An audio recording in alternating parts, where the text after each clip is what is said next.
tudo bem? Meu nome é Mayara Camargo, eu sou estudante de letras do 4º ano da UniOeste e eu participo do programa Residência Pedagógica.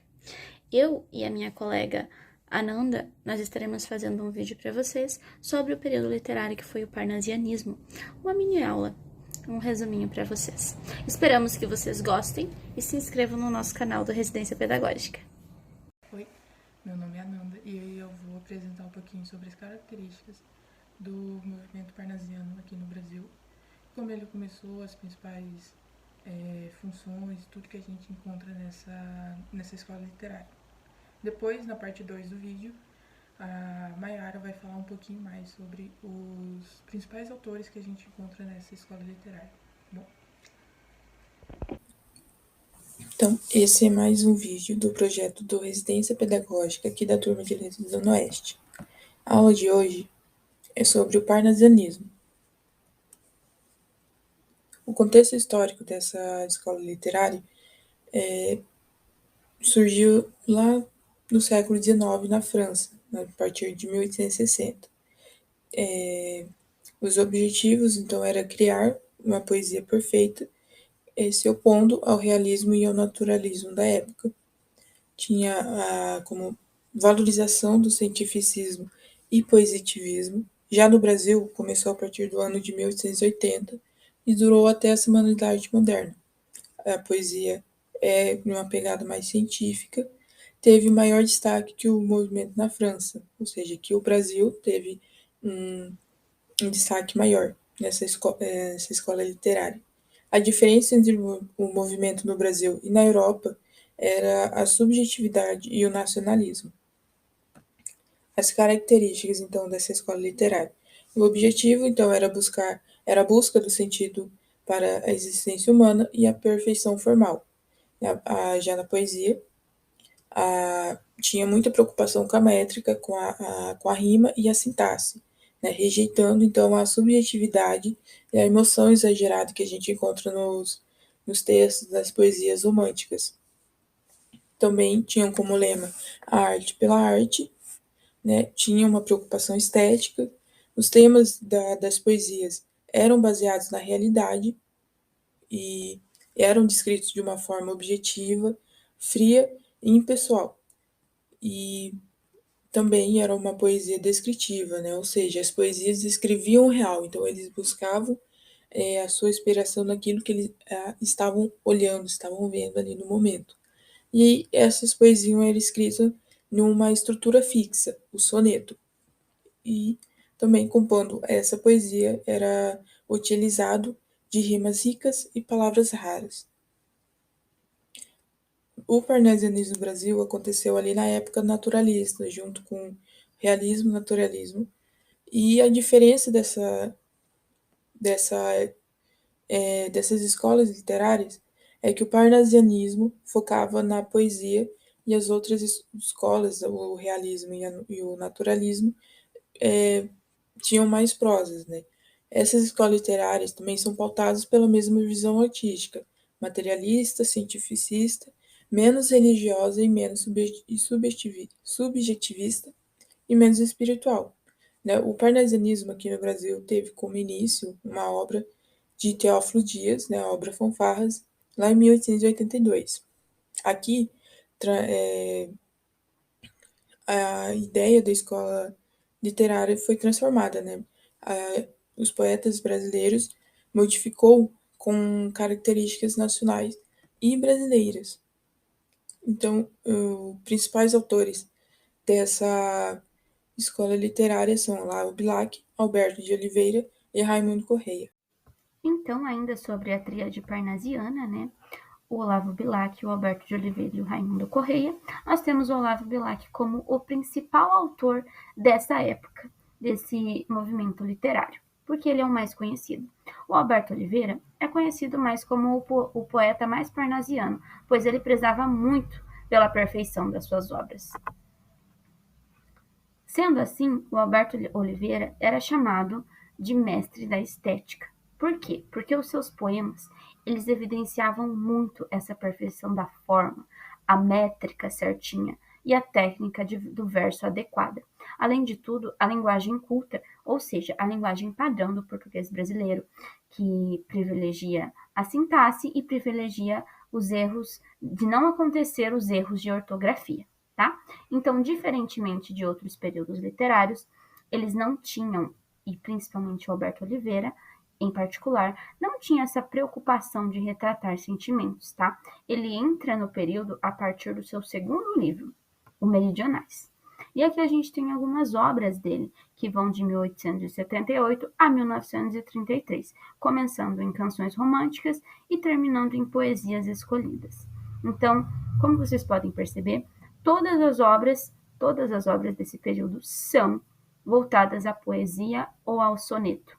Por quê? Porque essa é uma escola literária que está inserida dentro do realismo, da escola do realismo. Porém, essa escola é toda voltada para a poesia e para o soneto. Enquanto o realismo é mais para a prosa, ou seja, os livros escritos, tá? Uma história. Aqui são histórias curtas, são poesias, poemas, ok?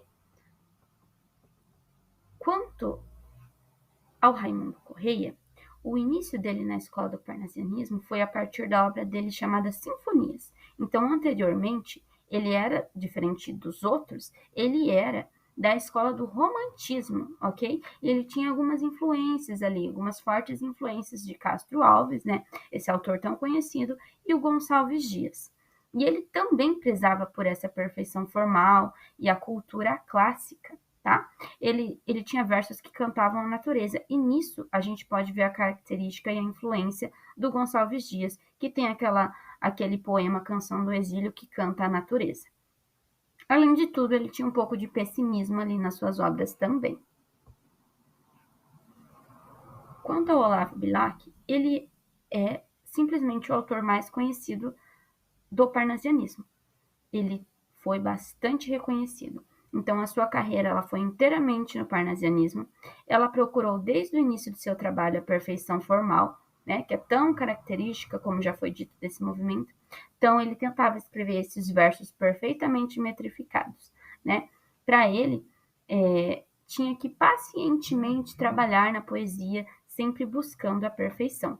Então, ele tem algumas obras, né, que começam lá de 1888 e vão até 1919, Tarde, que foi uma obra póstuma, né, que ele já tinha falecido quando eles publicaram. E dentre essas, a Via Láctea é uma obra muito conhecida. E aqui a gente tem algumas poesias parnasianas, tá? A gente tem uma do Alberto Oliveira, do Olavo Bilac e uma do Raimundo. Nessa primeira poesia, o que ele está fazendo aqui? Ó, eu vou ler um trecho. Estranho mimo aquele vaso, vi-o casualmente uma vez, de um perfumado, contador sobre o mármore luzídio. Entre um leque e o começo de um bordado. Fino artista chinês, enamorado, nele pusera o coração doentio, em rubras flores de um sutil lavrado, na tinta ardente de um calor sombrio. Então, a gente vê aqui que, olha, as rimas, por exemplo, enamorado, lavrado, doentio, sombrio, né? Isso nós chamamos de soneto. Por quê? Porque ele tem 2 quartetos e ele tem 2 tercetos, tá? Então, assim, o que ele está fazendo aqui? Ele está simplesmente descrevendo um vaso chinês. Então, nisso a gente vê algumas características bem fortes do parnasianismo. Porque, como eu disse, ele não está preocupado que a sua poesia faça uma mudança na sociedade. Ele está preocupado em descrever um vaso chinês, ou seja, essa arte pela arte. Ele simplesmente está fazendo uma arte sem pensar no impacto que isso causaria em alguém. Então, assim, muito característico desse período, esses fatos exóticos, por exemplo, ele pegar um vaso e ele descrever esse vaso, esse interesse pelas formas fixas de composição, a perfeição nas rimas e na metrificação. Então, aqui a gente vê que esse soneto, ele tem, né, os 2 quartetos e os 2 tercetos, como foi dito. Ele é a descrição de um vaso e os versos que tem aqui, né, eles são decassílabos. Versos é cada linha de um poema. Eles são decassílabos e as sílabas poéticas, as rimas são alternadas, né? Igual a gente vê aqui, enamorado com lavrado, né? Então aqui a gente tem um no meio que é doentio com sombrio, né? Por isso são alternadas. Além de tudo, ele faz o uso de palavras raras. Por exemplo, a gente pega aqui sobre esse mármorelusídio. Essa palavra não é uma palavra muito conhecida, né? Então, assim, esse poema é muito característico da época. Ele simplesmente descreve como que eram mais ou menos as poesias do parnasianismo.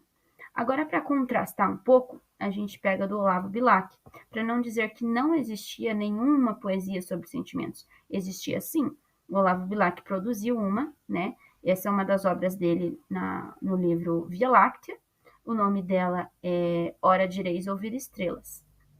Tá? Nesse poema aqui, ele descreve uma pessoa apaixonada, uma pessoa que é capaz de ouvir as estrelas porque ela ama, né? Uma pessoa enamorada. Então aqui, ora direis ouvir estrelas, certo? Perdeste o senso e eu vos direi, no entanto, que para ouvi-las, muita vez desperto e abro a janela, pálido de espanto. Então aqui, se a gente pegar o final, e eu vos direi, amai para entendê-las, pois só quem ama pode ter ouvido e é capaz de ouvir e de entender estrelas. Então aqui a gente vê claramente um homem enamorado. Não se sabe para quem que o Olavo Bilac escreveu essa poesia, mas ela foi muito importante, né? E ela é muito conhecida dentre as obras dele. E por fim a gente tem uma obra do Raimundo Correia. Por fim, nesse soneto aqui, nós temos o pessimismo, né? Falado lá, que era uma das características do Raimundo Correia. Então aqui, se a cólera que espuma, a dor que mora na alma e destrói cada ilusão que nasce, tudo que punge, tudo que devora o coração no rosto que se estampasse. Então aqui ele está falando da dor, né? E ele está falando do pessimismo, né? Então, gente, a gente agradece muito por você ter assistido até aqui, né? Se inscreve aí no nosso canal e muito obrigado.